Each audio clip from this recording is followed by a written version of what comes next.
নারকেল নাড়ুর এক কামড় আর সাথে সাথে শৈশবে ফিরে যাওয়া।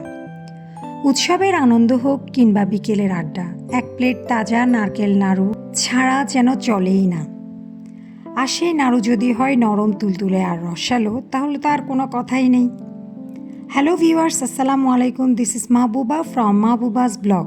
Welcome to my channel. তো চলুন রেসিপিটা শুরু করি। প্রথমে আমি নিয়ে নিলাম 2.5 কাপ মতো কোরানো কাঁচা পেঁপে, গুড় নিয়েছি 1.5 কাপের মতো, এরপর কোরানো নারকেল একেবারে মিহি কোরানো হতে হবে 2.5 কাপ।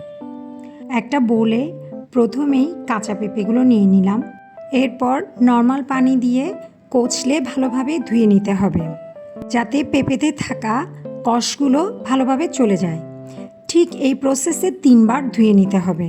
ধুয়ে স্ট্রেনারে দিয়ে ছেঁকে নিতে হবে।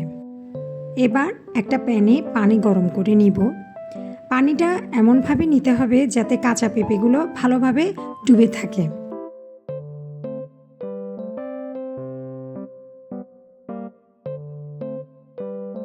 এবার একটা স্প্যাচুলার সাহায্যে ভালোভাবে নাড়াচাড়া করে ঢাকনা দিয়ে দিব আর 7 থেকে 10 মিনিটের মতো অপেক্ষা করতে হবে। এর বেশি করা যাবে না, তাহলে পেঁপেটা সম্পূর্ণভাবে গলে যাবে। দেখুন, আমার পেঁপেটা এমনভাবে সিদ্ধ করা হয়েছে যাতে পেঁপে খুব বেশি নরম না হয়, আবার হালকা সিদ্ধ হয়। এবার একটা স্ট্রেনারে ছেঁকে নিলাম।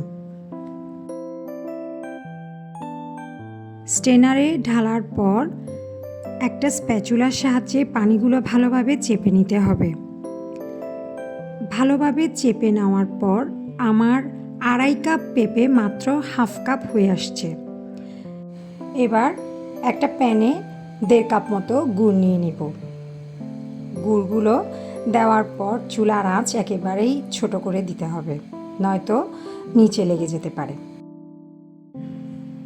এই রেসিপিটা আপনারা চাইলে শুধুমাত্র নারকেল দিয়ে অথবা শুধুমাত্র কাঁচা পেঁপে দিয়েও করে নিতে পারেন। এবার আমি এখানে দিয়ে দিচ্ছি 3টা এলাচ আর 1 স্টিক দারচিনি, আর মিশিয়ে দিচ্ছি সামান্য পানি। এবার গুড় যখন একেবারেই গলে এসেছে, এতে কাঁচা পেঁপে এবং নারকেল মিশিয়ে দিলাম। একটা স্প্যাচুলার সাহায্যে গুড়, নারকেল এবং পেঁপেটা ভালোভাবে মিশিয়ে দিলাম। এটা বারবার নাড়তেই থাকতে হবে এমন কোনো কথা নেই। চুলার আঁচ একেবারে লোতে রেখে 3 থেকে 4 মিনিট পর পর এসে কিছুটা নেড়ে দিলেই হবে। ভিউয়ার্স, লক্ষ্য করে দেখুন, এর রঙটা চেঞ্জ হয়ে এসেছে। এই পর্যায়ে আমি এর সাথে 1 চামচ ঘি মিক্স করে দিলাম। পেঁপে মিক্স করার কারণে অনেকেই হয়তো বা ভাবছেন স্বাদটা কেমন না কেমন হয়। বিলিভ মি, স্বাদটা একেবারেই নারকেলি স্বাদ হবে। নাড়াচাড়া করতে করতে মিশ্রণটা ভালোভাবে ঘন হয়ে আসলে নামিয়ে নিতে হবে।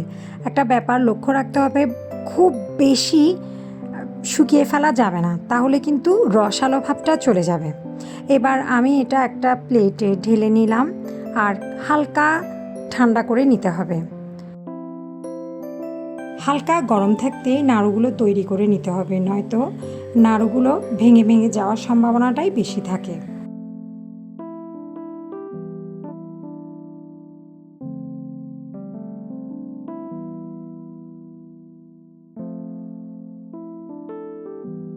তো ভিউয়ার্স, ভিডিওতে দেখে আশা করি বুঝতে পারছেন নাড়ুগুলো আমি কিভাবে তৈরি করে নিচ্ছি। এগুলো তৈরি করতে হাতে কোনো ঘি বা পানি কিছুই লাগাতে হবে না, কেননা নারকেল থেকে নিজে থেকেই তেল বের হয়। ভিউয়ার্স, আমার চ্যানেলটা যেহেতু নতুন, আশা করব লাইক, শেয়ার এবং সাবস্ক্রাইব করে অবশ্যই আমার পাশে থাকবেন। আমার এই রেসিপিটা যদি ভালো লেগে থাকে আর আপনারা যদি তৈরি করে থাকেন, তাহলে কমেন্ট করে অবশ্যই জানাবেন।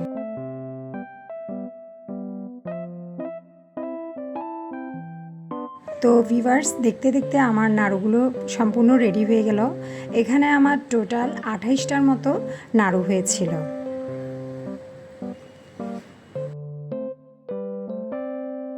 আমি একটা নাড়ু ভেঙে দেখাচ্ছি, দেখেন কতটা সফট হয়েছে।